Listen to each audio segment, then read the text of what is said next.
History on the go. Today I'm pretty happy to see that a lot of people has been watching my video about African DNA, why Africans are surprised at their DNA results.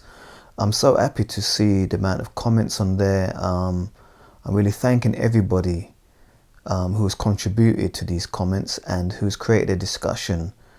And there's so many different things that have come up in those discussions. One of those things that came up is somebody was saying, why is it that some people, or a lot of people, black people, why is it when they find out they've got a high percentage of African DNA, they are so happy?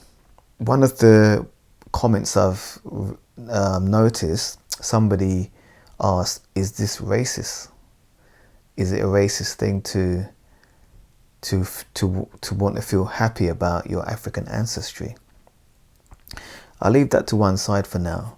But one of the reasons I think black people may be happy of that they've got a higher percentage of African DNA. And when I talk about black people now, I'm really talking about here, I'm talking about normally or usually black people that's outside of Africa.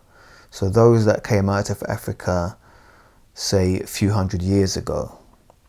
And for those who doesn't know why they came out of Africa, it wasn't they came out of Africa on a holiday, it wasn't some trip to America, it was actually, they came out of Africa by force.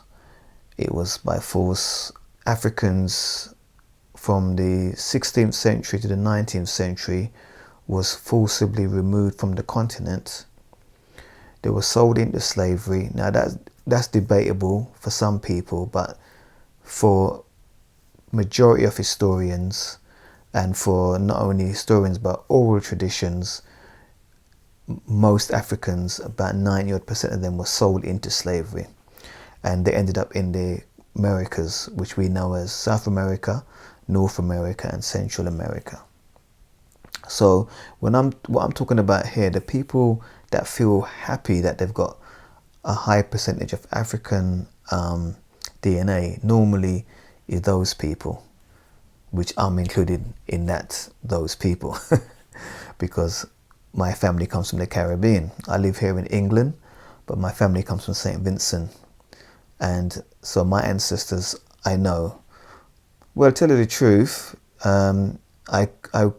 I wouldn't say I know my ancestors were enslaved people. I couldn't say for certainty, because not every African in the Caribbean or in America was slaves, which is another story altogether, or were enslaved people. Not everybody.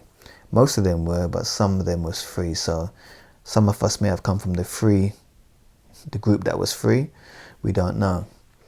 But anyway, the DNA, there is this thing, this happiness some people express. I think I've noticed it too when I watch some of these videos of people from, say, Jamaica, Trinidad, USA, opening their DNA results, and yeah, they're sort of happy.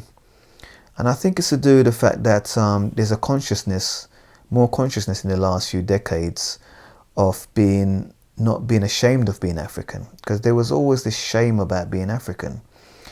This shame came about probably as far back as slavery itself, because there is enough historical accounts to sort of relate to us that Africans that were transported across, they were seen, they were almost forced in a way by different means to sort of forget about Africa.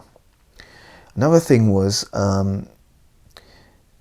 over the period of the hundreds of years, every time a new influx of Africans came, the ones that were living there in America or living in the Caribbean already, they even had negative, sometimes stereotypes towards the Africans that were new. It's almost like, look, that person's just fresh from the boat. You know, that kind of mentality. You get that even today in certain cultures.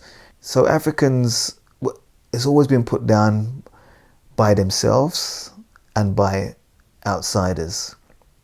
And so nowadays, there is like a growing understanding of African history.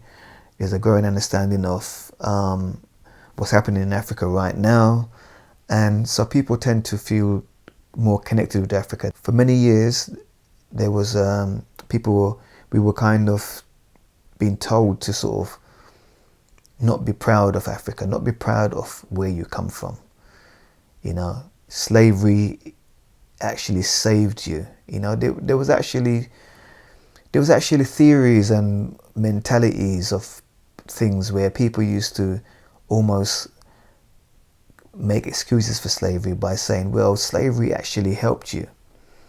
Coming to America, coming to the Caribbean, it actually helped you because we saved you from that savage land.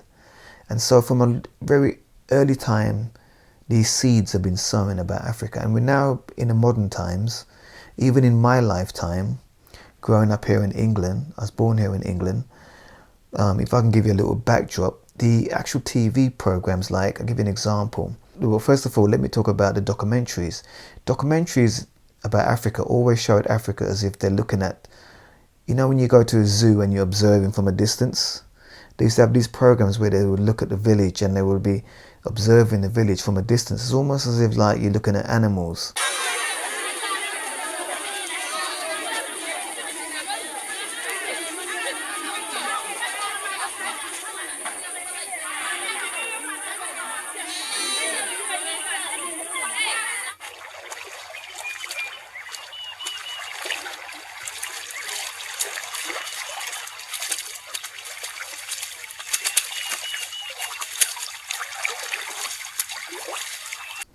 So you've had all of this thing, you know, growing up with all of this type of negativity.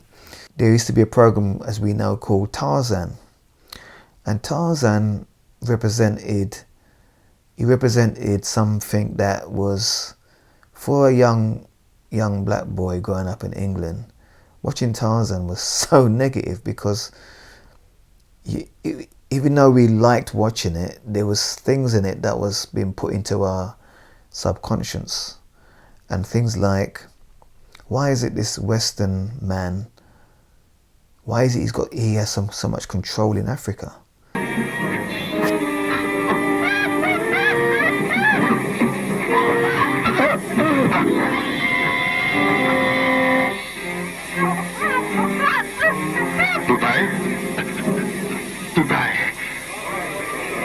Because it seems like he knew Africa more than the natives. When I use the word natives, and I don't mean natives in the sense of a negative way, I mean those naturally born there. He did things that the natural born Africans couldn't do. To the animals, he swings through these trees. Well, whether that's a positive thing, I don't know. Growing up here in England, there was always this thing where people believed that you lived in the trees. And at the time, I didn't really think about it, but all of my life, I've only seen one person living in a tree, and that was Tarzan. so that's a funny way of looking at it. History on the go. Please subscribe to my videos. I'm going to be putting up some more. Please subscribe, and yeah.